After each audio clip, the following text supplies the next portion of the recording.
Crypto license applicants are flocking to Turkey. In a groundbreaking move, the Turkish government is going to propose a new law on stocks and cryptocurrency taxation. But there's a catch. Find out what it is.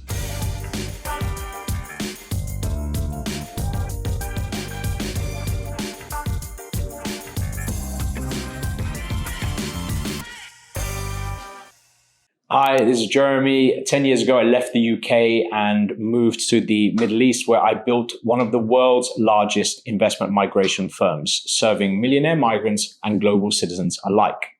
What's happening in Turkey?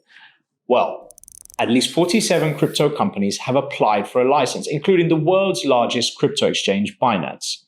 The American blockchain analysis firm Chainalysis in 2023 ranked its top 5 countries for largest crypto market. With 170 billion in estimated trading volume, Turkey made the top 5.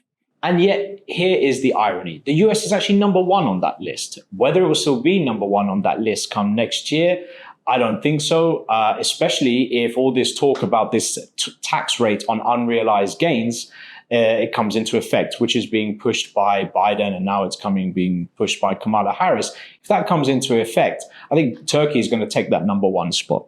Admittedly, this tax threshold of 25% on unrealized gains, which is what they're proposing from the Democrat side, admittedly, that threshold only starts from $100 million.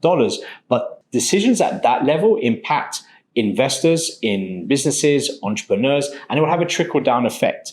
If the US is less competitive in trying to attract high net worth individuals or global investors, then it will just drive that business somewhere else. And even though we're just talking about today cryptocurrency towards Turkey, decisions like this drive people to other countries, and other countries compete just like people compete. And businesses compete. Countries compete for talent and capital. So what could be the US's loss could be Turkey's gain. Admittedly, it's only those people over 100 million, but if you start taxing them, guess what? They've got other options and they'll be welcome in other countries. And this will have a trickle-down effect to everybody else. This is going to make the US less competitive. If it's going to go and punish entrepreneurs, it's going to have an impact on those entrepreneurs and the businesses that they invest in. And ultimately, if they make the move away, that's a lot of taxable revenue that you're already getting a decent amount from. It's going to start moving out. I'm not a tax advisor and I'm not a politician, but I just think that a little bit of nuance rather than a bit of propaganda and just saying tax the rich, that never works. And it's already been happening and people will see that it doesn't work. So as the cryptocurrency market expands globally, there are other countries which are looking to take advantage and try to take some of that pie. The UAE notably is one of them, but Turkey is running very closely behind the UAE. So if the US is number 1 for now, Turkey is stepping up. It's not the only country, but it's in the top 5. But I think it seems like it's passing legislation to try and take advantage of that very large market. Currently today, capital gains on stocks or bonds purchased after 2006 is at 10%, with 0% withholding tax on gains that you've made on the Istanbul Stock Exchange or other equity-intensive funds. The bold shift in its tax policy by opting not to tax crypto and stock gains is a very significant move. It's a game changer, in fact. It's designed to attract investors globally to consider themselves as Turkey as a place where they can manage all their crypto investments and trades. It's going to solidify Turkey's position as a digital economy hub. But when we say 0, there's a small catch. It's actually 0.03%. That's the tax that they're looking to impose on transactions. Extremely limited, but nonetheless a minor tax, so that they can benefit themselves from providing this generous platform.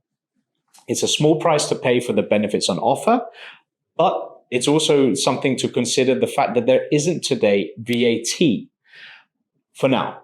And the reason that there isn't VAT is because there isn't actually a law that recognizes crypto assets. What's driving this change? Well, there's one very strong motivation for Turkey. Turkey wants to get off the FATF, the Financial Action Task Force, grey list. And in order to do this, they have to impose some kind of tax so that at least there is some kind of monitoring on the flow of funds, crypto or fiat, within its system.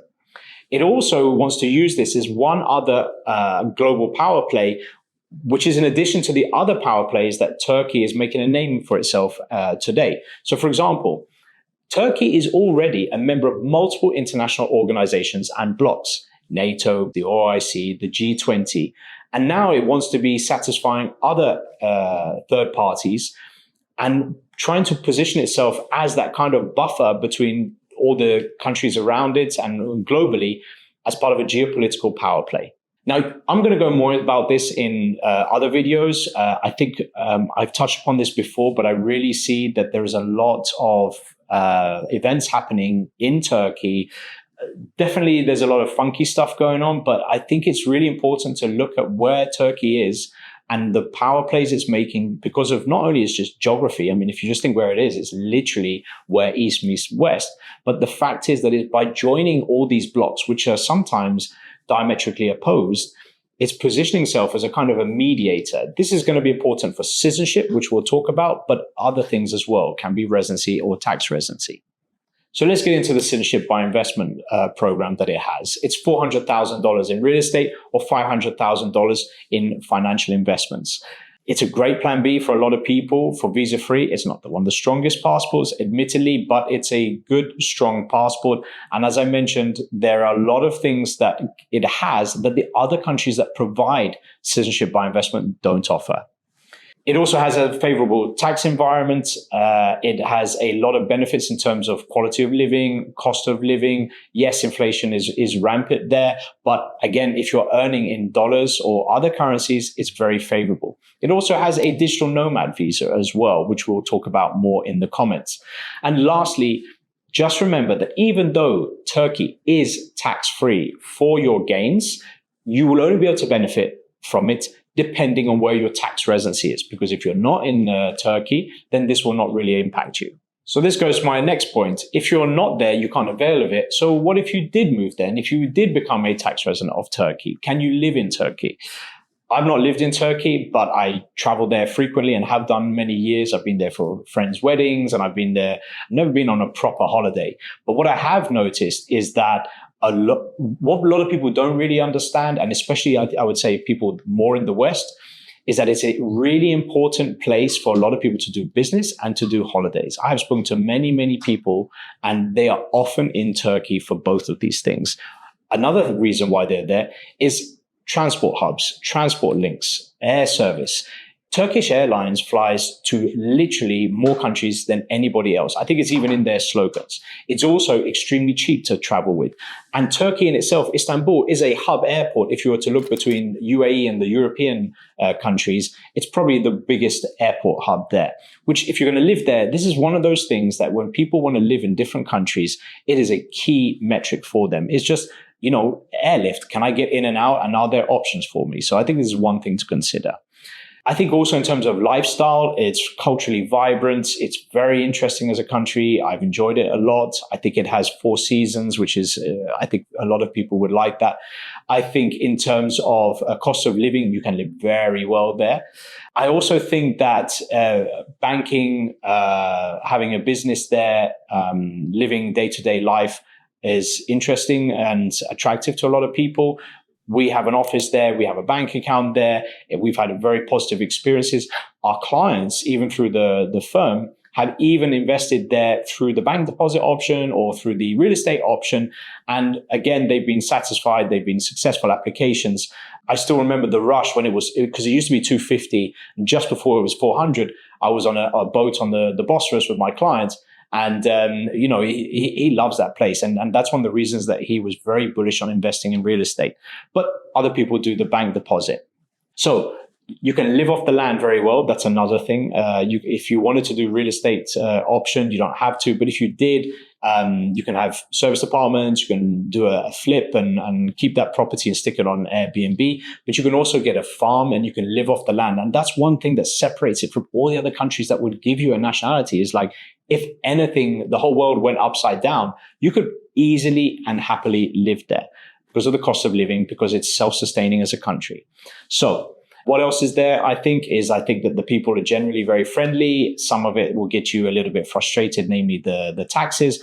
But the position of Turkey, knowing that you are a citizen of a country which is not going to feel any pressure from the US, the EU, China, but can happily coordinate with all of those different agendas, I think it's something that is making me consider it very seriously for me and for my clients.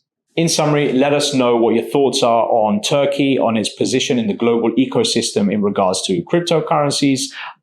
We'll be talking more about Turkey as well, not just in terms of the citizenship program, but also my personal thoughts on its position in the geopolitical stage. I know a lot of people have reservations about it, but I was also one of those people. But the more that I traveled there, the more that I realized the transport hub, the more that I realized that other people are doing business there, expats particularly, I'm starting to take a view that I think Turkey has a much bigger role to play in many different levels in everyday life. Let us know if you enjoyed the video. I'll keep on doing some more in the future. I'll see you on the other side.